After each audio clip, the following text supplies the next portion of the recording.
The Miracle of Spring by Helen Hanna. Illustrations by Olga Baumert.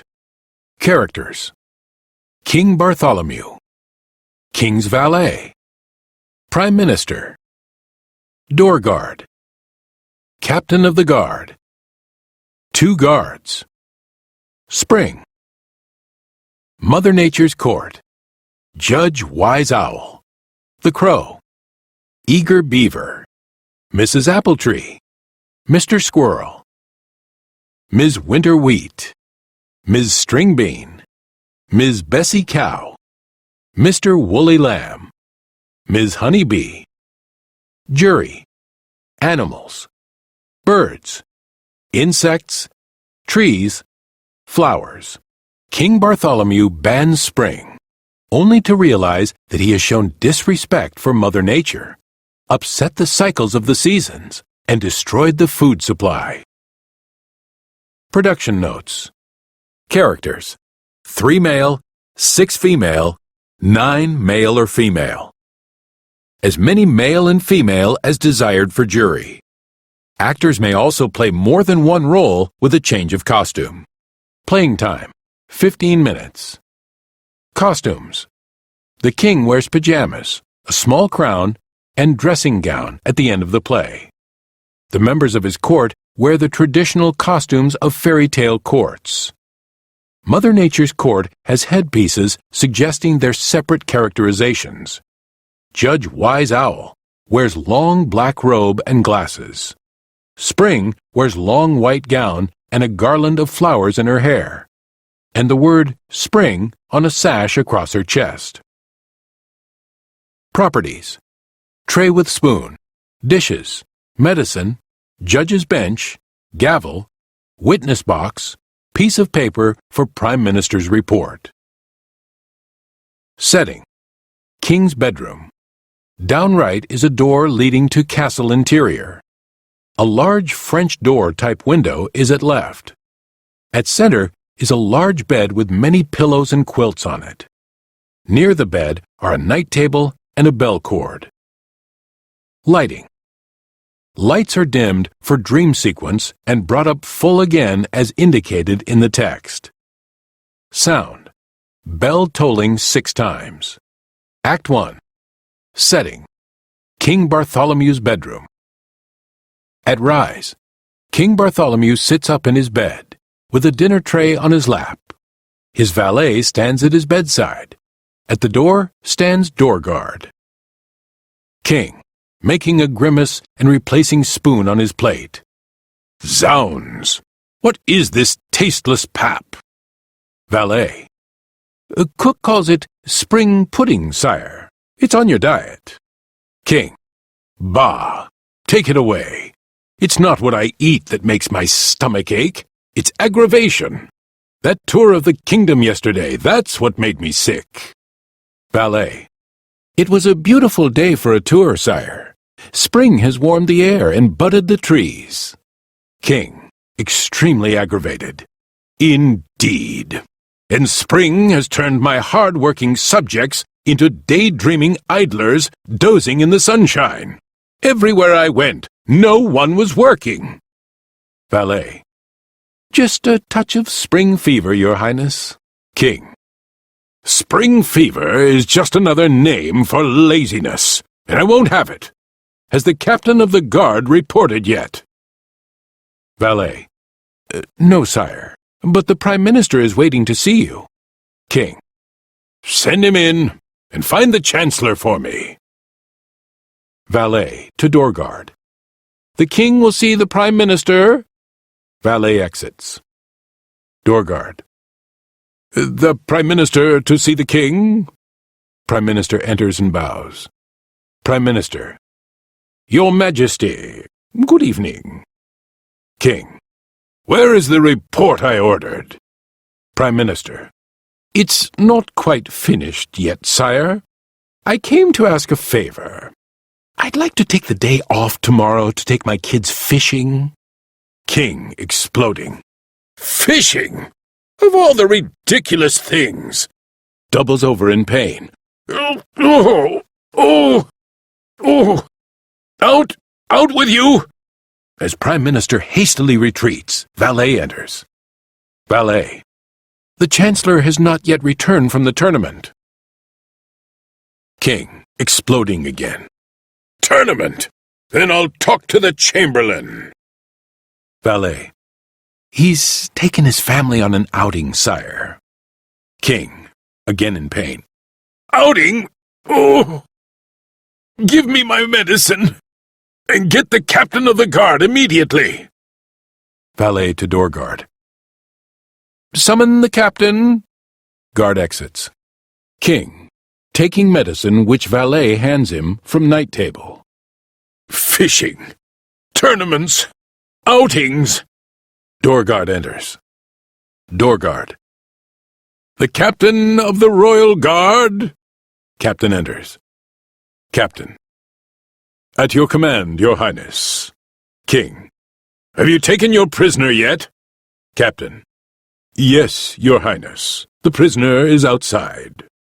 King. Then bring the criminal to me. Captain salutes and exits, returning immediately with 2 guards, leading between them Spring. Valet, shocked. 'Tis the maiden Spring. King. You are the one who has turned my kingdom upside down with fishing tournaments and outings. I'll not have it. Do you understand? I'll keep you under lock and key so you can do no more mischief. Spring remains silent. Take the prisoner to the dungeon and see that every measure is taken to prevent her escape. King falls back against pillows, exhausted. As guards salute and lead Spring away, King turns weakly to valet. You. Stop staring like an idiot. Get out of here. I am exhausted. Wake me at 6 o'clock tomorrow morning.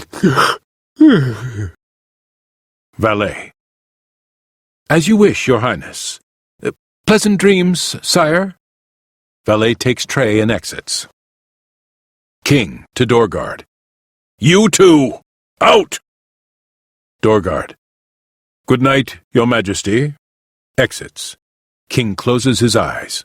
Lights dim. Act 2, Scene 1. Setting. King's bedroom. At rise, King is sleeping. Suddenly, large downstage window opens and Crow steps in. He looks around, then signals to the other members of Mother Nature's court. All except Judge enter. They carry bench and witness box, which they set up where it can be seen by King. Jury sits together, either on the floor or on folding chairs which they carry with them. The witnesses remain together in another area. Crow. Caw! Caw! Hear ye! Hear ye! Mother Nature's court is now in session. Judge Wise Owl presiding. All rise. All rise as Judge Owl enters, goes to bench, and sits. King awakens. Judge Owl, pounding gavel. What is the first case before the court?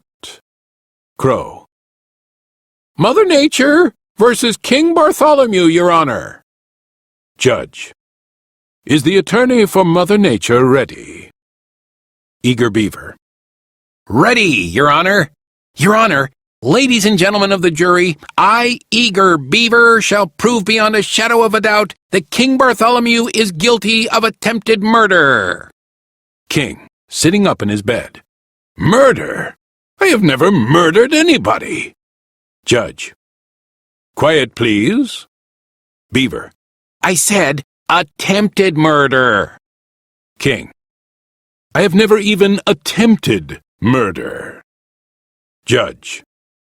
You will have to restrain yourself, sire, or you will be held in contempt of court. You may proceed, Mr. Eager Beaver. Beaver. I speak of the attempt to murder by starvation. King. I have never starved anybody. Even the prisoners in our jail are given the finest peanut butter and jelly. Judge. This is your last warning, sire. Beaver. I call my first witness, Mrs. Appletree! Appletree comes forward. Crow. Raise your right hand. Do you swear to tell the truth, the whole truth, and nothing but the truth? Appletree, raising hand. I do. Beaver. Mrs. Tree, will you tell the court, please, why you are all dressed in drab brown instead of the bright green you usually wear this time of year? Appletree. Because there is no spring this year. King Bartholomew has forbidden spring to come to this kingdom. Beaver. And is that why you are not wearing your pretty bonnet decked with blossoms? Appletree. Yes, and I miss it so. Not only because every tree likes to look her prettiest, but also because it means I won't have any apples this year. The apples come from those spring blossoms. Beaver. Then do you speak for the other fruit trees as well? Appletree. I do. There won't be any pears or peaches or cherries or plums, no spring, no blossoms, no fruit. Beaver. Thank you, Mrs. Tree. That will be all. We have now proved that the people of the kingdom will have no fruit to eat this year. Next witness, Mr. Squirrel. Squirrel steps forward and is sworn in by Crow. Now, Mr. Squirrel, you are not your usual cheery self these days. Why is that? Squirrel. I'm worried. And so are all my brothers, sisters, cousins, and friends. Beaver. Will you tell the court why you are worried? Squirrel. Because we are going to starve to death next winter. Last year's harvest of nuts is almost gone, and there won't be any nuts this year. Beaver. No nuts? How's that? Squirrel. Because the nuts are the fruits of the nut trees, just as the apples and pears are the fruits of the trees in the orchard. No blossoms on the nut trees, no nuts. Beaver. Thank you, Mr. Squirrel. You may step down. Squirrel returns to his place. The court has now heard that we will have no fruit and no nuts in the kingdom this year. This will affect the lives of both the people and the animals. Next witness, Ms. Winter Wheat. Winter Wheat is sworn in by Crow. Will you tell the court, please, why you are known as Winter Wheat? Winter Wheat. Because the farmer sows my seeds very early in the winter, before the ground freezes. He does this because he wants an early wheat crop in the spring. Beaver. That is a wise farmer. Will he have an early wheat crop as a result? Wheat.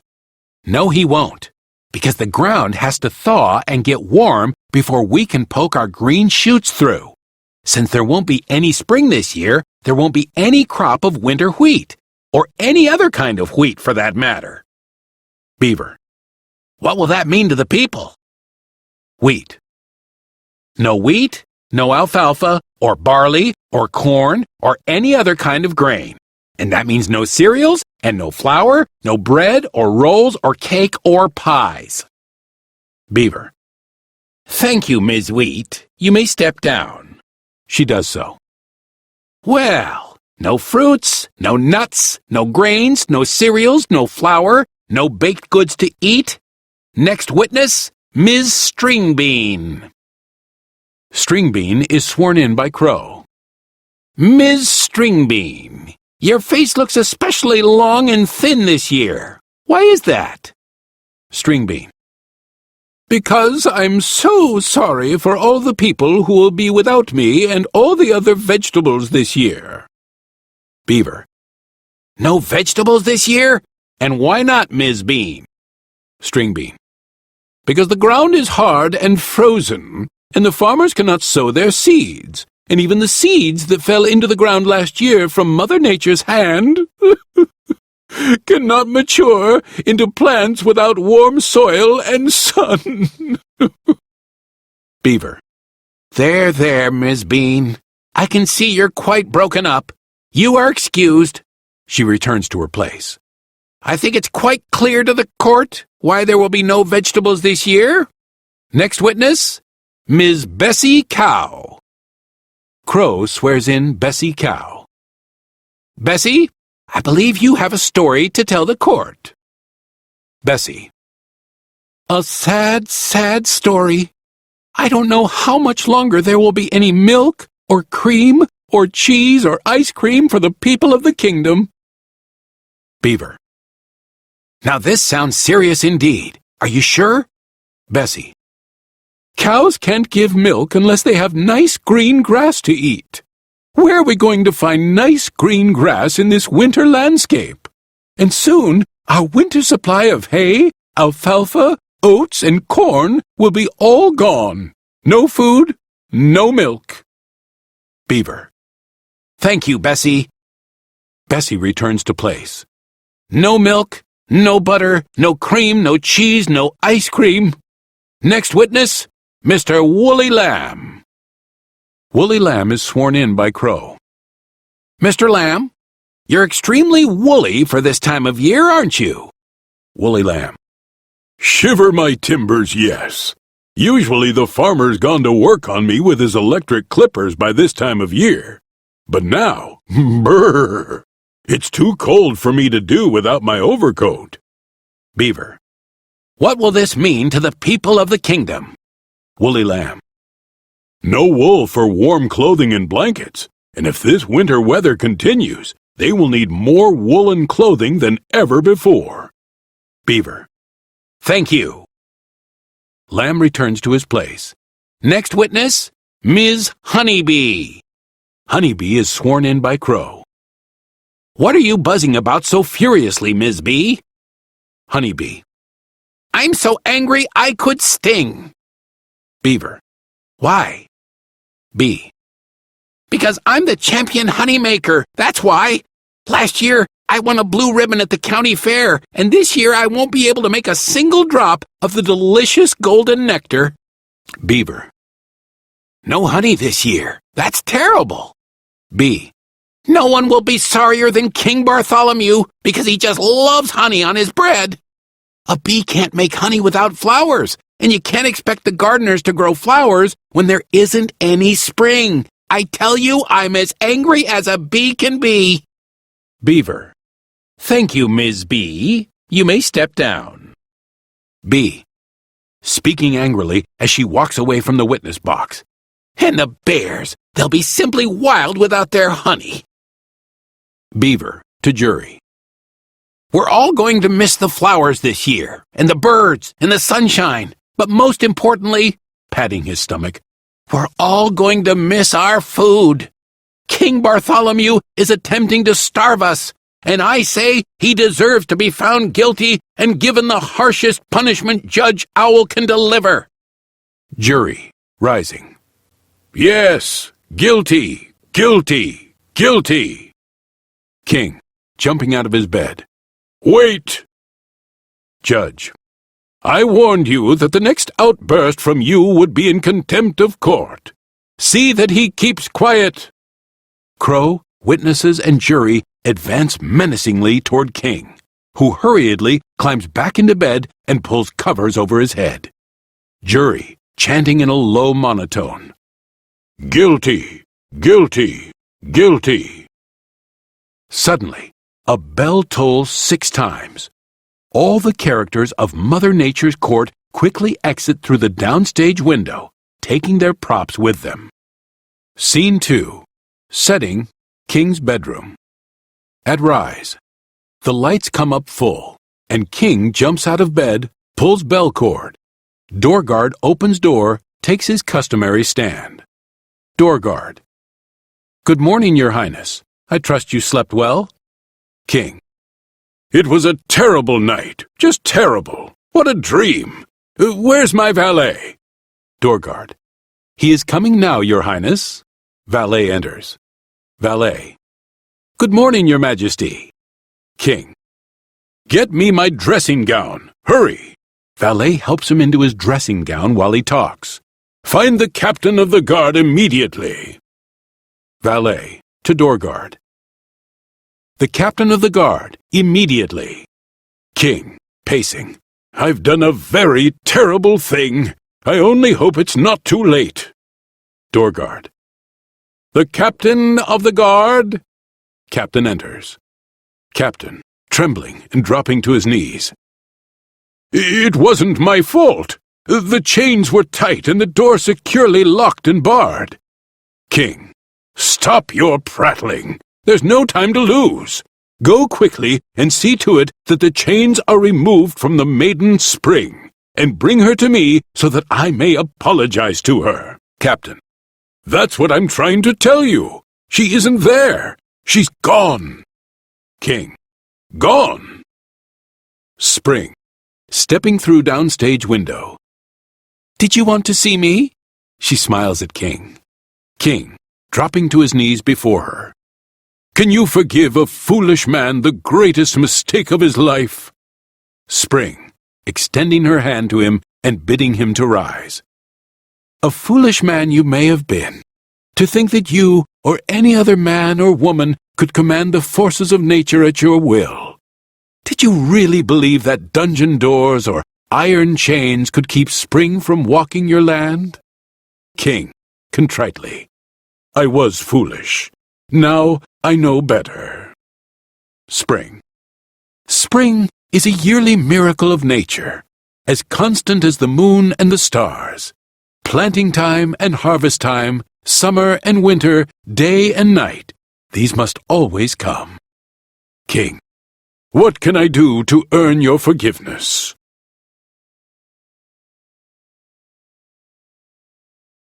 Spring. Open your eyes and heart to your environment. Now, if you don't mind, I must be on my way, my spring wonders to perform. Spring takes King's arm and they walk to window.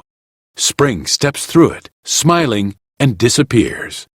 King remains at the window, watching her depart, waving.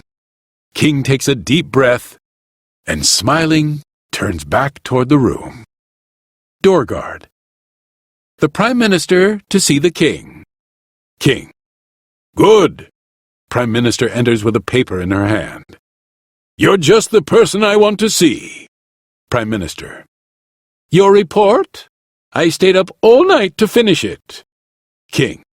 Never mind that now. Tell me, is this the day you wish to take your kids fishing? Prime Minister. Forgive me, sire, it was foolish of me. King. Not at all. You may have the day off on one condition. Prime Minister. Condition? King. Yes, the condition that you take me with you. Prime Minister, astonished. You? Fishing? King. Yes, I think it would be good for my stomach ache. Besides, it seems I have a touch of spring fever. Curtain. The end.